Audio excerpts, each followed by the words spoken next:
Olá, nesta aula vamos tratar do padrão MVC. Eu já apresentei ele para vocês nas primeiras aulas ali, mas aqui vamos aprofundar em alguns detalhes.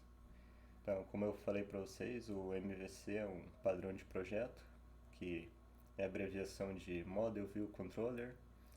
É uma boa prática, todo padrão de projeto é uma boa prática, é uma experiência comprovada entre várias pessoas, então você não precisa ficar se tendo todo um esforço para tentar organizar a sua arquitetura, sendo que já tem um padrão que é reconhecido por todos. E aqui tem um padrão de organização de arquitetura, mas nós temos outros padrões também. Tem padrão de persistência, padrão para impedir a instanciação redundante de classes. Tem vários padrões, padrões para conexão com bancos de dados. O modelo padrão MVC, então, ele organiza a nossa aplicação web.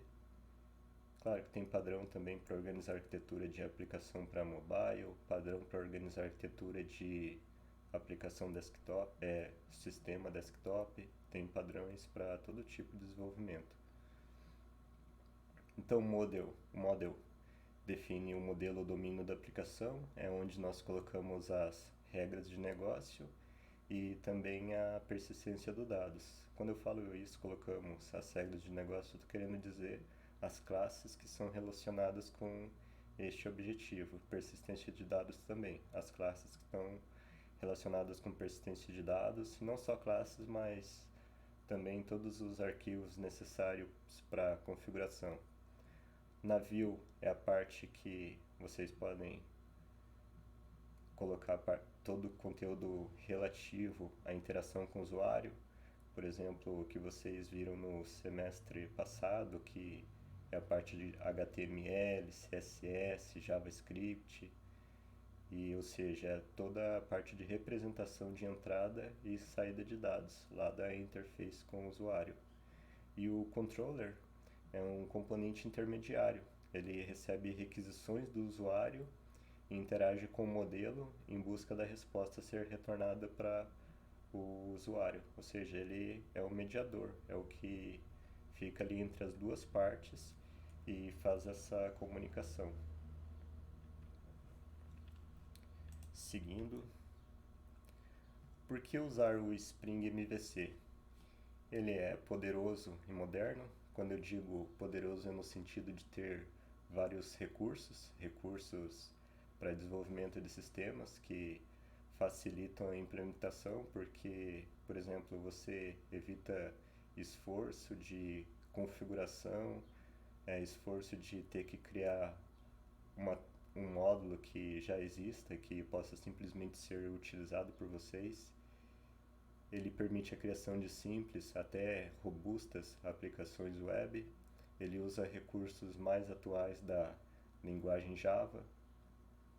Ele tem integração com templates web, JSTL, do Java, JS, o TimeLeaf, que eu vou apresentar aqui no curso para vocês, que é para o desenvolvimento das as interfaces.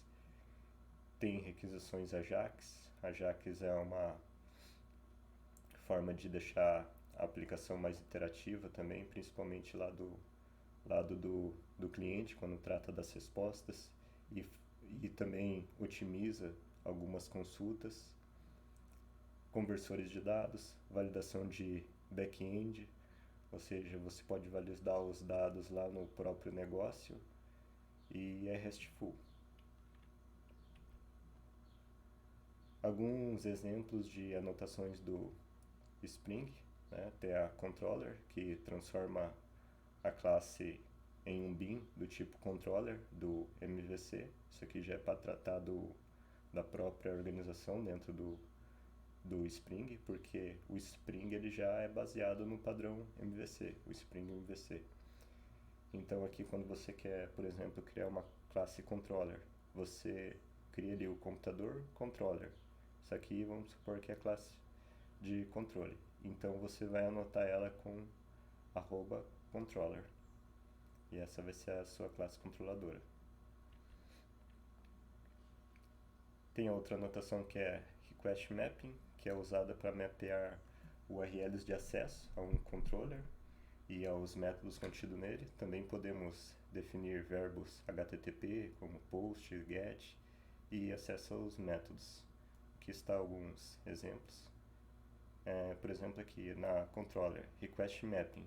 Aqui eu vou requisitar computadores, que eu vou devolver computadores. Então lá na interface, quando ele fizer a solicitação, ele vai devolver o quê? Computadores. Ele vai fazer a comunicação por meio disso aqui, desse parâmetro, que vai identificar a chamada, a requisição que está sendo feita.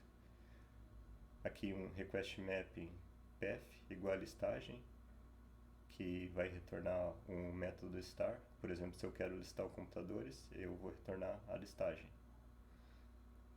E aqui o get computadores, que é para pegar os computadores.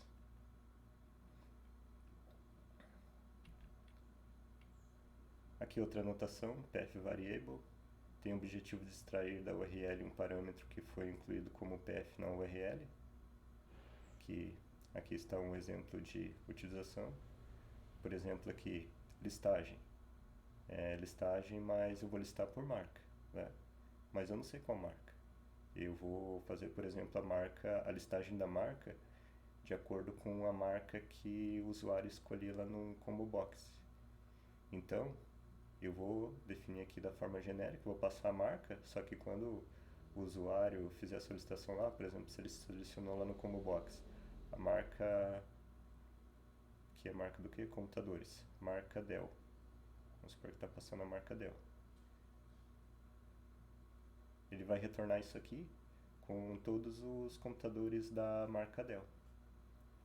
E aqui, get computador por marca.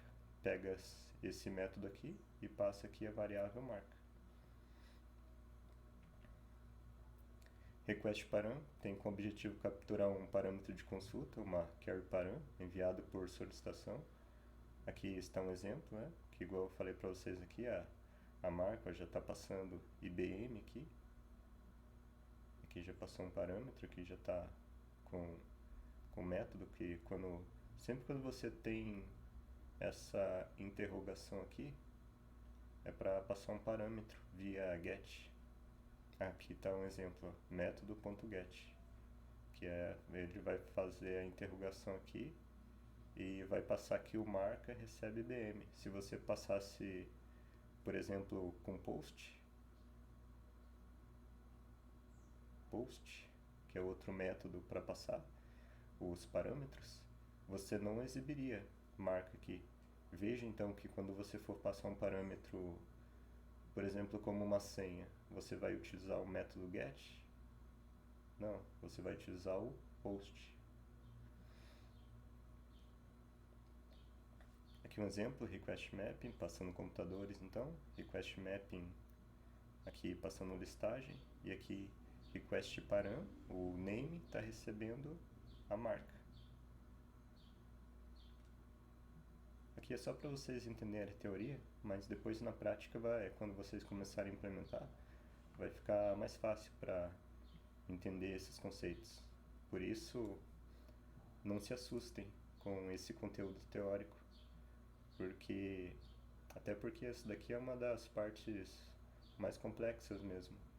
E eu nem vou cobrar, nem é objetivo desse semestre agora que vocês entendam realmente tudo isso aqui e coloquem em prática e desenvolvam. Eu não vou cobrar isso. O objetivo principal dessa disciplina é vocês conhecerem o caminho das pedras para o desenvolvimento web, saberem como desenvolve, quais tecnologias utilizar, a aplicação em cada caso, porque sabendo disso, de acordo com seus interesses, você vai aprofundando o conhecimento. E depois vocês vão ter várias outras disciplinas relacionadas com esse assunto também. E lá vocês podem